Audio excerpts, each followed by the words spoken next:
I've been going jeans cause I'm cool right now. All the spaceship now I'm a space cadet. Big white mansion in my habitat.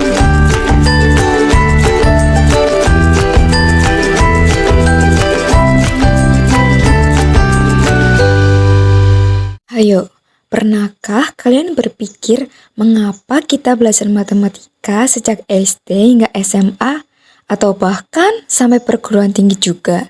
Nah, apakah matematika hanya sekedar hitung-hitungan? Sepertinya tidak ya. Coba kalian bayangkan, dimanapun kita berada, angka seperti 1, 2, 3, dan seterusnya, serta simbol seperti penjumlahan, pengurangan, perkalian, dan pembagian dalam matematika tetap mempunyai arti yang sama. Misalnya nih, 2 ditambah 2 sama dengan 4. Itu pasti benar, entah kita berada di Indonesia, di Jepang, atau mungkin di Amerika.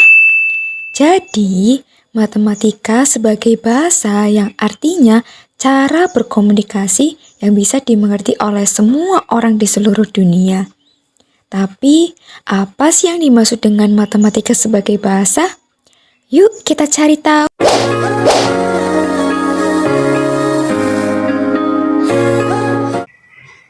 Yang pertama, kita akan membahas mengenai pengertian matematika sebagai bahasa.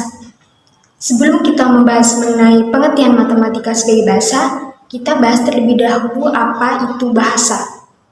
Bahasa adalah suatu lambang, simbol, ataupun suatu tanda yang digunakan untuk menyampaikan pesan kepada orang lain. Matematika sebagai bahasa adalah matematika suatu cara untuk mengungkapkan informasi, ide, maupun gagasan kepada orang lain dengan menggunakan simbol, angka, maupun rumus dalam matematika. Contoh simbol dalam matematika itu ada perkalian, pembagian, penjumlahan, pengurangan, di mana simbol tersebut merupakan operasi dalam matematika. Kemudian contoh dari angka dalam matematika itu ada angka 1, angka 2, angka 3, dan masih banyak lainnya. Misalkan 2 ditambah 2 sama dengan 4, yang berarti bahasa matematika tersebut menjelaskan bahwa angka 2 dijumlahkan dengan angka 2, hasilnya itu sama dengan angka 4. Berdasarkan pengertian dari bahasa, maka matematika dapat dipandang sebagai bahasa, yang berarti bahwa matematika itu digunakan untuk mengungkapkan atau menyampaikan suatu informasi kepada orang lain dengan menggunakan simbol, rumus, maupun angka yang ada di dalam matematika.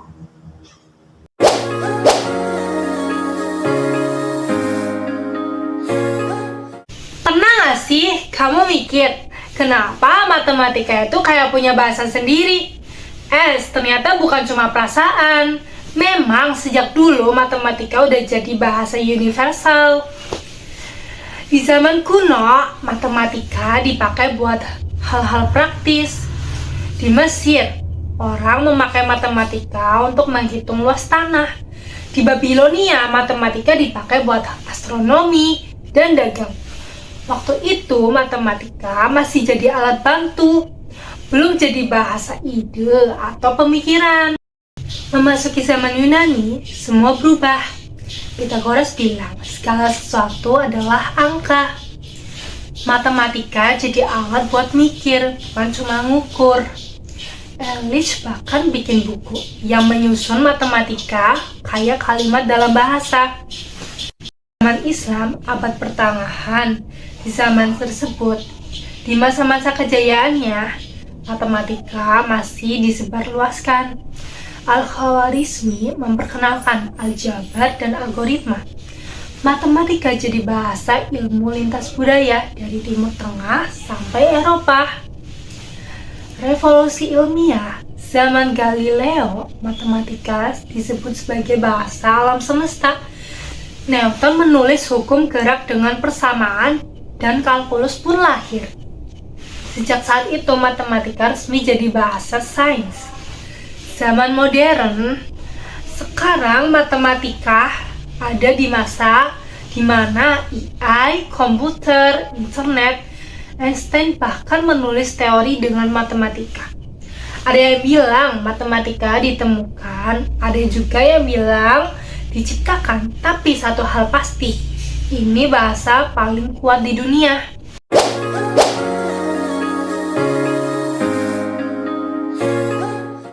Oke, baik teman-teman, karena tadi kita sudah membahas tentang pengertian dan sejarah matematika sebagai bahasa, kita lanjut ke materi selanjutnya, matematika sebagai bahasa dilihat dari karakteristiknya. Nah, ternyata matematika itu bukan cuma angka dan rumus, tapi juga matematika bisa disebut sebagai bahasa. Nah, untuk lebih memahaminya, mari kita bahas tentang karakteristik matematika sebagai bahasa. Oke, karakteristik yang pertama yaitu matematika sebagai bahasa itu hemat dan ekonomis.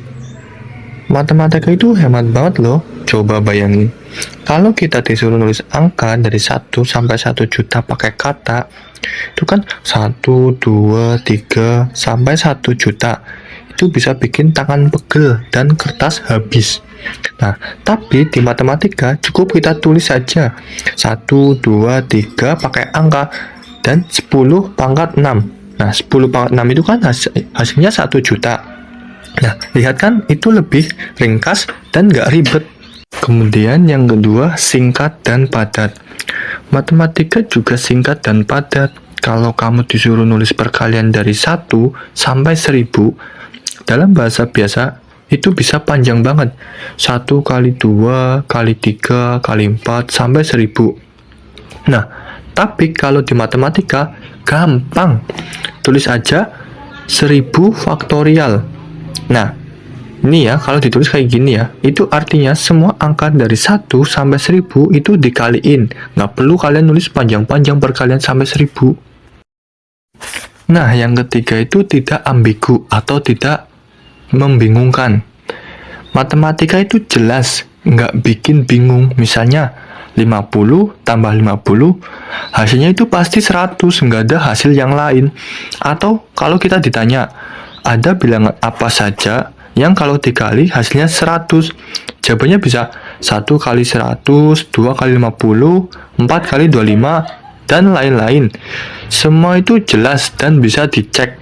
Nggak kayak bahasa biasa yang kadang bisa beda arti tergantung nada atau konteksnya.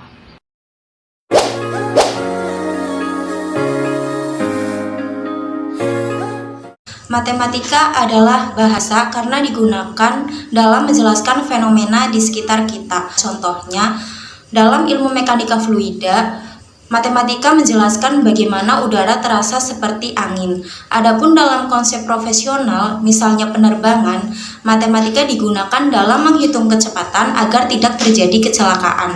Adapun dalam kehidupan sehari-hari, matematika digunakan dalam konsep yang lebih sederhana, yaitu dalam belanja, menakar makanan, ataupun menghitung jarak.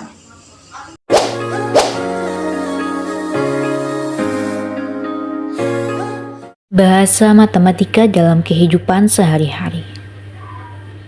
Setiap hari, kita melihat orang berbelanja di pasar.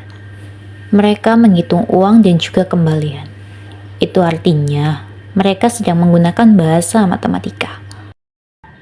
Bahasa matematika bukan hanya soal angka, tetapi gambar, simbol, tanda.